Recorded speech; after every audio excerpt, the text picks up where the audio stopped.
Hello and welcome back to the Eau Rouge podcast. And today we're talking about, or we're going to try to talk about, the Styrian Grand Prix. I think it's fair to say this was probably the most boring race of the season so far, Chris. Would you agree? Yeah, I want to say that it's lived up to what's been a really good season so far, but it was the race we were all preparing ourselves for last week, which has snuck in while we were undefended. And I think I did say to you, and I don't know whether this is true or not, but if we were to look back over the last couple of seasons, we might have considered that a decent race because there were lots of drivers on different strategies. It felt like this race was missing a catalyst, which is something that we had over the last, if there had been a safety car or an accident of some kind, it would have triggered some pit stops. It would have actually triggered some changing of positions. And so I think that's maybe what was missing today. It did feel like at times it had the potential to suddenly explode, but it just never did and ended up being an incredibly boring race. So we have managed to write a couple of things that we want to talk about today. Obviously, some important things that did happen in the race in terms of the World Championship. But I think before we actually get onto the race, it's important to note that this was the first time since 2014 that Mercedes have gone 4 races without a win. Now, I think that's pretty significant as a stat there. So is this a new era that we're getting here? Is this the new but kind of old because it's a Red Bull era, but is this a new era that we're looking at in Formula One now? Red Bull are certainly hoping that's the case, aren't they? But with the rule changes next year, have they lifted too late to begin their dominance? Because they are, I think, going to win this year. The more this goes on, the less and less I can see a way back for Mercedes. That Mercedes are getting beaten on tracks where Mercedes were great last year. You know, you'd expect them to be winning on a track with only really 4 meaningful turns and 3 DRS zones, not losing by the largest margin that anyone has ever come second by. So yeah, like they've got this year, but will we see something wild happen for the rule changes? Mercedes have said after today's race they're not planning on shifting their development back to this year's car. It's all going in on next year. But I think for a first championship season for Verstappen, the odds are pretty good now. And with a fully functional second driver, the constructors is looking rosy as well for Red Bull.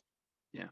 And we did kind of mention it last week, but Red Bull are looking like a much more all-round team. So the car, like you said, they're beating Mercedes on track now. It's not just through these strategic or tactical master strokes that they're having to, grind out these wins, which they have had a few of this season, of course. But they're beating them on track. They're also beating them with the strategy. They've also got a second driver who is performing better than their second driver, and they seem to have just overall more confidence. So I think it's now pretty confirmed that the Red Bull are favourites. But yeah, like you said, it's this new era that's coming in. It's how much of a head start will both teams get? And then, of course, they've got the rest of the pack to compete with as well, because, we could suddenly have, who knows, like Aston Martin could suddenly have this incredible breakthrough with the new cars next year and suddenly be up there fighting for championships as well. So, like you said, might be a little bit late, but it's really good to see that we have got a battle on our hands. Let's try and talk about the race. I'll address the top 4 first because it's pretty simple. Max drove very well. Pole, to race win and kept his head, was faster than Hamilton on track. Lewis knew that as well. He drove as best he could and got the fastest lap at the end. Bottas did well to recover from his penalty too, which is, I guess, an important race for him to just be a bit more consistent. And Perez obviously had to do some recovery work after his dodgy pit stops. So overall, the top 4, all of them drove a decent race today. Yeah, there's not much to say, is there? Verstappen is beginning to grow into the lights to flagged success that you saw Hamilton and Vettel really benefit from. Hamilton did his best to keep up, but it's hard when the person in front of you is in a better car and in form. Bottas managed to make the most of an unusual Red Bull pit error, and Perez recovered from said pit error to come forth. I think we can probably put the lid on the top 4 there. That sums it up. There is something developing at McLaren here, though, I think, and we have talked about it in the past. I think we've talked about it quite a lot. But I think today or this weekend, it was really, really obvious this gap now that is forming between Norris and Ricciardo. There's a 52-point gap between them in the World Championship already. This is becoming a Red Bull second driver type thing that we've got here at McLaren. Ricciardo had an abysmal weekend, never looked happy in the car, and he's had more of those than not. So what's going to happen? What's going on? Ricardo's got a contract for next year, so he can chalk this up, can't he, to this year as a learning curve.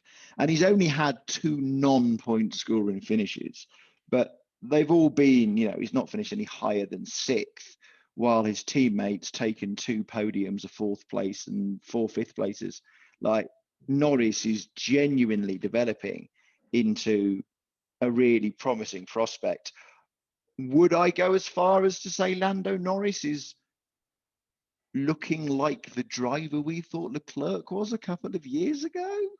Maybe. The Ferrari was undoubtedly better 2 years ago, and Norris had much less competitive machinery, but he's consistent. He's just finishing as best of the rest every time, and when someone makes a mistake, he's in there to pick it up. Which is all I think you can ask of. He's really doing what Bottas was doing in his last season at Williams in a way. He's there to do his best and score points when he can. And he's doing it. And Ricciardo's doing all right, isn't he? But 9th in the constructors at this point of the season is not, below him of anybody you might seriously want to be ahead of. Vettel, Alonso, Stroll, who's had a retirement and is in not a great car, Ocon, who's had a very hot and cold season, and Tsunoda, who's been unpredictable. And then you've got just solid back markers below him. So what do you do if you're Daniel Ricciardo? Do you say this is my 2021, it's a learning curve, I'm going to seriously get ready to come back for the rule change, or do you begin to panic? Because in a hypothetical world, if McLaren said, we're sorry, Daniel, we don't want to renew your contract, where does Ricciardo go after this? Like, does he go to Williams? Is he the replacement for Russell? Like, he's got to look at his longer term future. I know he's getting towards the end of his career and he can only have, I think, at best 5 more seasons ahead of him. But they're not even looking like that at the moment because he just can't pull it together. He's moved again and the last one didn't come off, and this has come off even less, despite the fact McLaren are miles ahead of the team that he left. Miles ahead. He just doesn't look like it. I think it's a disappointing thing for McLaren because, I mean, one of the reasons that you signed Daniel Ricciardo up at this stage of his career is because you expect him to be able to jump into a very good car, which McLaren have got this season. They're the best of the rest at the moment. You expect him to be able to jump in and just pick up those points. It's basically what Alpine have done with Alonso. Obviously, like you said, Alpine is a much worse car than McLaren, but Alonso has jumped into that car and is picking up points where he can in a very unimpressive car. And Ricciardo's only 2 places above Alonso in the championship. And the difference between the cars is so vast. So, and then of course you've got Norris, who is up in 4th place in the World Championship. He's ahead of Bottas in the championship by 12 points. What a great season that's been. And I think if we just touch on Norris a little bit more, we were talking about this last night, and I think this is an important time for Norris because he's got nowhere to go other than McLaren. He is in the best seat that he can possibly get right now. There's no upwards trajectory for him to Red Bull or Mercedes that I can sort of envisage for the future. So it seems like he's going to be at McLaren certainly for the next 3 years. Plus the team has built the car around him. He is, he's their little wonder kid. He's their prodigy basically. And he's got to keep doing this, I think. If we're talking about him as a potential world championship candidate in the future when he becomes a bit more experienced, then these are the kind of seasons he needs to keep having to put himself in the shop window consistently. So either when or if McLaren becomes a top team again, he's there and he's the lead driver, or he gets his chance to go to one of the top teams, whatever it may be. So it's an important couple of years for Lando Norris right now, isn't it? Yeah, he's doing everything he can possibly do. There's no way you can look at Lando Norris this year and say, well, he should have been doing better, because he's just hoovering up the points. And yeah, as you say, 12 points ahead of Bottas, who's in a far superior car. But Norris is proving consistent in a year when not everybody else is. There's only 10 points between Norris and Perez. So, a DNF for Perez and a good point scoring finish for Norris. And you're looking at him punching above both second drivers. It's nice to see. And it leaves with a lot of questions about the future, which are exciting questions like, will we see Norris in a top drive anytime soon? Is he a world title contender now? Of the new generation of drivers, which I don't think Verstappen can be part of because he's been in F1 for so long. Is Norris now the most exciting talent? Yeah, we'll see how he does at the end of the year, because we are only really a third of the way through. But to be doing this well a third of the way through is absolutely fantastic. I just want to see more of Lando Norris. Every time he's on camera, you really feel that you're going to see something happen. And the maturity that he showed today, actually, to let both Perez and Bottas pass, to concentrate on bringing home that 5th place, consolidating the points, carrying his team, was a real sign of maturity that I think good drivers need to have. You do see it now in Verstappen, you do see it in Leclerc. And yeah, as a team leader as well, he's really growing into nobody expected him to come in this year and be the one doing all of the work at McLaren. And yet here he is really doing, and I know that Ricciardo's had relatively consistent points finishes, but not consistent enough to get McLaren where McLaren were clearly hoping to be when they signed him. He's proving a bit like Kimi, I suppose, at this stage of his career, a wonderful PR asset, but not so much the driver you need when it's nip and tuck. And today he was unlucky. He had power issues, didn't he? But, it was power issues today. It was not feeling comfortable in the car at Monaco, a track where he really genuinely thought he was in for a shout. There's always something, which is the problem. A bit like Bottas this year again, a bit like Russell's terrible luck. He just can't get it together for long enough to get a consistent run of sustained success.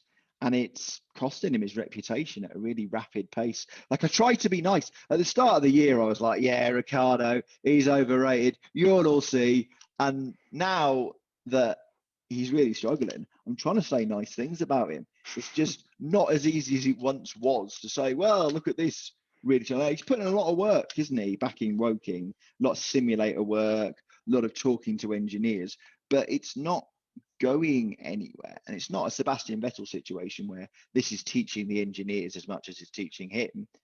It's just causing huge amounts of work for very little return.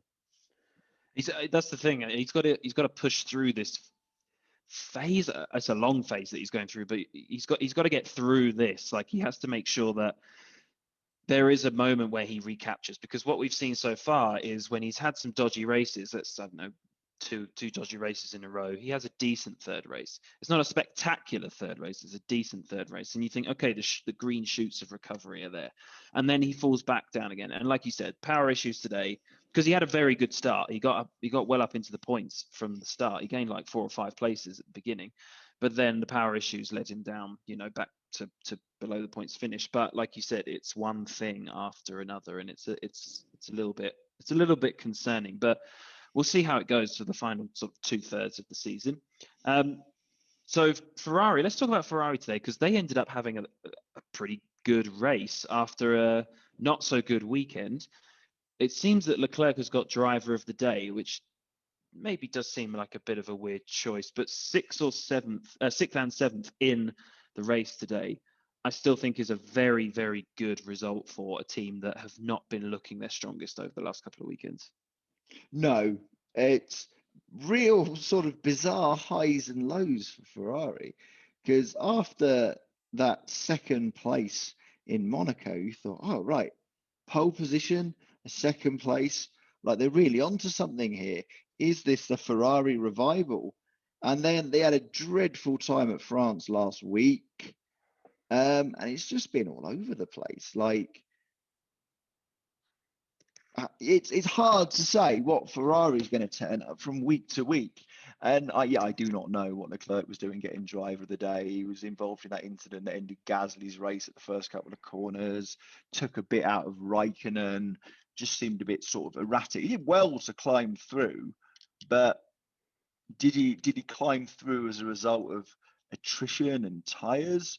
Or did he climb through because he had a genuinely great performance? I don't know. And I think this is what's interesting, if the difference between McLaren and Ferrari this year, because we praise McLaren about being in this very strong position, and Ferrari have, like you said, had a bit of a dodgy up and down season, but overall it's been more positive than it was last season. They're only 12 points behind McLaren in the constructors title. They are way ahead of AlphaTauri and Aston Martin, who are in fifth and sixth, but a long way ahead, like almost 3 times as many points as both of those teams. And so it seems that you've got Ferrari, who have got two drivers who are of a very similar standard and are as consistent as they can be. And then you've got McLaren, who have got potentially the better car, but one driver who is maybe exceeding expectations and the other one, picking up all the points, and the other driver who is falling below expectations. And what that's leading to is actually quite a close battle now in the World Championship. Yeah, the fight for third is more interesting than the fight for first in some ways. And you do sort of think if Ricardo was performing, it might be less close. But it doesn't really matter because he's not performing.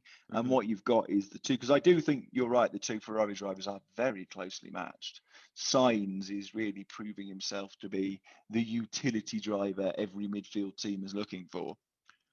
And yeah, sixth and eighth, fourth and fifth, sixth, 11th, fourth and seventh, second, fourth and eighth, 11th and 16th, seventh and sixth. They're always really close. They're always, there or thereabouts in the best of the rest race.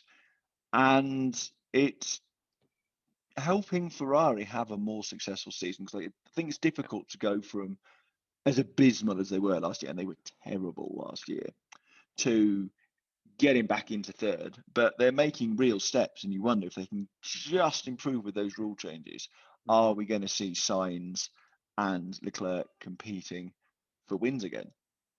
I really do. I really do hope so. Now let's talk about what was probably for us anyway, it was the most, I don't know what you call it, important, or actually like the saddest part of the day, where George Russell was having such a wonderful race up in 8th place, had a great start, was keeping up. It's not like he was in a midfield battle. Like let's not pretend that he was, streets ahead of everybody who was behind him. He was in a clump of cars, sort of, from 7th to 11th, but he was holding his own and he was having a fantastic race, and power unit let him down and he retired today. So, I mean, how unlucky can you get?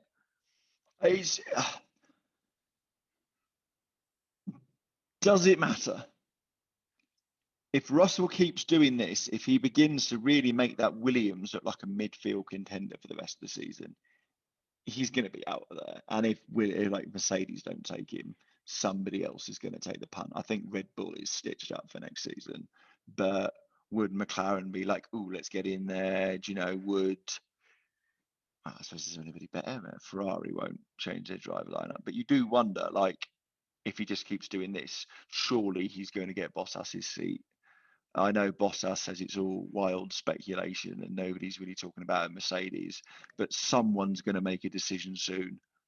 And dragging that awful shit heap of a Williams, while better than last year, still a shit heap, into the midfield is like a really notable achievement. And yeah, it just such a shame that he can never quite get it home, and especially now because he's sort of got through that silly mistakes phase. I think, you know, the spinning Hopefully. off one in 10th and spearing into the wall and all that sort of thing. He was looking comfortable in the midfield today, and you feel he's beginning to get to the next stage of his racing education as well. And he's going to go looking. He's sitting there and being patient, but I don't think his patience is endless. And I think if he doesn't see himself in that Bottas seat, or be told 2023 you've signed the contract, just wait one more year, he'll be looking to continue his education wherever else he can. And and he's outgrowing that Williams team very. If he hasn't already, he's outgrowing it very, very quickly. And it's like you said, if he keeps putting in performances like that, and you know he ends up not scoring points, not necessarily through his own fault, then it doesn't matter. But he wants those points on the board, doesn't he? He wants to be. He knows that he's had a few chances to do it, and that he has deserved some points over the last year, I suppose, really. And it's that mark of like it's a seal of like approval. It's this seal of like he can do it. It's done now. He's got over the hump of doing it, and so it's just today, whatever it was, the F1 gods didn't want to see him score those points. F1 gods also did not look kindly on Pierre Gasly today. He was kind of caught in a third corner incident, and it's a shame for me because, like I've said many times over the last couple of podcasts, that he has been my driver of the season so far. He's been very impressive, and it was unfortunate what happened to him today. But you're going to get races like that, and it's how he reacts to it next week that will determine how much he's actually grown as a driver. Yes, yeah, it is. It's, can he get up and push himself forward after disappointment yet again? He's looking consistent, and he's also suffering, I think, from the where do you go next problem, a more unique one, as he's sort of locked into the Red Bull driver system, can't quite get away, too good to go to a lesser team, but not enough opportunities to see himself move up further. But he can't, like Norris, he can't do much more than he's doing. He's not quite as consistent, but you're beginning to know that he's always going to be in the top 10 every week unless a catastrophe occurs. Yeah. Yeah, there's not much more to say about it. Is it like the race, really? You can just sort of talk in circles, but there could be an argument to say as well that he's actually pulling Tsunoda up with him as well. Tsunoda finished in the points again today, so you could make an argument for that as well. That as a teammate, he's also, as a lead driver in a team, he's really kind of showing those leadership skills as well. And I mean, you can tell with our final point here, you can tell I'm really scraping the bottom of the barrel for the race today. But Haas got their joint second highest finish of the season. Schumacher came 16th today. The only race that they did better than that was in Azerbaijan, but that was because of there was many more retirements, but also Hamilton finished, at the back of the pack because he went flying into the first corner. So are we seeing improvements with Haas, not necessarily with the car, but with the two drivers being a bit more consistent and just bringing the car home? Because again, that's all they can do as well, isn't it? Yeah, we are. And it has to be said, Mazepin is 19th in the overall standings. He is not looking remotely impressive, but he's not last, which is, I think, better than we thought it was going to be after what happened in Sakir. Yeah, it's too little too late for them as well. They're still miles behind. It's always either Mazepin or Schumacher, or Mazepin in the two last on-track positions. And you never look to them for anything except will they get out of the way fast enough. Is Schumacher hugely impressing me? No, not really. Not yet. And I know he's in a rubbish car, and I know he is beating his teammate every week, but he's still not really. Do you know, like, I feel George Russell was still able to make himself stand out as a talent in a rubbish car. I'm Mhm. not convinced Schumacher's doing that yet. Um, but I suppose it is still very early days. Is that an unfair observation? We'll see where they are at the end of the season, but they don't look like they're going to be any of the points ever, do they, really? Bar another Baku style insanity. And we've spoken about this season for both Schumacher and Mazepin as it's as long as you're bringing the car home, as long as you're not causing like making the race dangerous, which we were worried that Mazepin actually was at the beginning of the season. As long as you are just bringing the car home, it really is a season where there's no there's no real accountability because they're not. There's no point in Haas replacing them next season. You know, if you go and say to Mazepin or even Schumacher, you know, because I mean the reason they're chosen is to bring in, you know, the money as much as anything else. You can't say to them you had a terrible season, we're getting rid of you, because most people are going to have a terrible season. So actually, I think that we need to expect more, especially from Schumacher, because I think we know that he is somewhat talented. He's got something about him as a racing driver that we want to see more of him actually next season. So maybe next season it would be fairer to judge, even if the Haas is a terrible car again, or whatever guys it's under next season. So I wanted to mention them because they are finishing races. They're going under the radar now. It's sort of they're being ignored, which I think is better than being recognized for the wrong reasons. So that's a positive spin I can put on it, I suppose. Gosh, positivity about Haas in 2021. Who'd have thought it? I'm doing my best. And that's it. That's all we have today on the Eau Rouge podcast. Obviously, we're back in Austria for next weekend, so we're really hoping that that will be a much better race than what we got this weekend. But in terms of the season overall, we knew we were going to get a couple of races like this, maybe more than a couple. So it's important that we put it into perspective of the whole season. It's still very close. And thank you so much for listening. Please subscribe, give us a like, leave a comment if you want to. We'll be any comments you can give us about this race, I think would just be very, very helpful and interesting for us. But thank you so much for listening, and we'll see you next weekend for the Austrian Grand Prix. Which will hopefully be more exciting.